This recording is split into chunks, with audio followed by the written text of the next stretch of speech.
Week of December 14, 2024 to December 20, 2024. Disclaimer: please note that the content here reflects my personal opinions and analysis and should not be taken as financial advice. Always do your own research and consult a professional before making any financial decisions. What a week!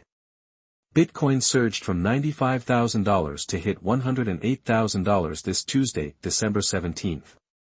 A few days earlier, on Saturday, December 15, there were reports that President-elect Trump might issue an executive order on his first day in office to buy Bitcoin as a United States reserve asset. This was mentioned during a podcast interview with YouTube host Tim Pool. Back in July, Senator Cynthia Lummis introduced the Bitcoin Act of 2024. This proposed legislation suggests that the U.S. Treasury and Federal Reserve purchase 200,000 BTC annually over 5 years, totaling 1 million Bitcoin, which is equivalent to 5% of Bitcoin's total supply. Analysts speculate that if passed, such large-scale government adoption could potentially push Bitcoin's price to between $500,000 and $1 million by the end of 2025.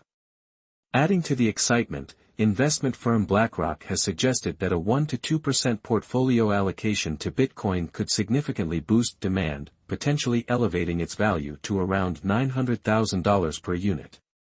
CryptoSlate also reported that Trump's administration planned to eliminate capital gains taxes on crypto issued by U.S. registered companies. Many thus predicted Bitcoin will hit $1 million target very soon. Wow! To the moon, right? But wait, it's not all roses without thorns. The very next day, Wednesday, December 18, Federal Reserve Chair Jerome Powell clarified that the Federal Reserve is not allowed to own Bitcoin under the Federal Reserve Act and stated he does not expect this law to change. Powell also noted that projected interest rate cuts would slow down in 2025 due to increased inflation expectations for the coming year. Fewer rate cuts often imply tighter financial conditions and a contraction of the U.S. dollar supply, both factors that are generally unfavorable for cryptocurrency prices. Since Wednesday, Bitcoin and other established cryptocurrencies like Ethereum, Litecoin, and Solana have been dropping 5 to 15% daily. Where will it stop? I honestly don't know. Looking at the Bitcoin price chart, I see two potential support zones, one at around $80,000 to $90,000 and another at $50,000 to $60,000. Will Bitcoin find support in the post-election $80,000 to $90,000 range, or could it revisit the pre-election $50,000 to $60,000 range? What do you think? There's a saying, don't fight the Federal. One word from them can send the entire market surging up or tumbling down. Despite the volatility, I remain optimistic about Bitcoin in the long term.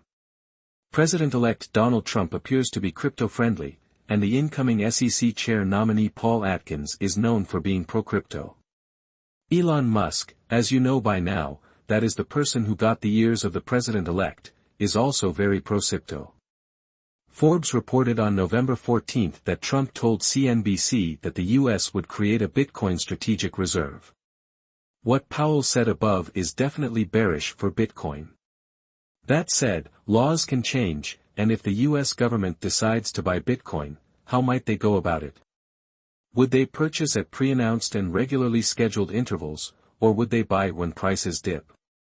In my opinion, it seems unlikely for Bitcoin to fall below the pre-election $80,000 to $90,000 support range, let alone the post-election $50,000 to $60,000 range.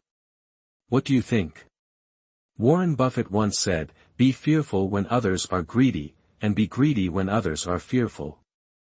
I believe there are opportunities during extreme market conditions, whether extremely red or extremely green.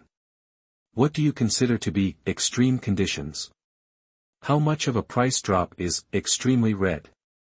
How much of a price surge is extremely green?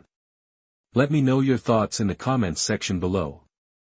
Don't forget to like and subscribe to my channel so we can share and exchange ideas and information. Disclaimer: once again, this is just my personal opinion and analysis and should not be considered financial advice. Always do your own research and consult a professional before making any financial decisions.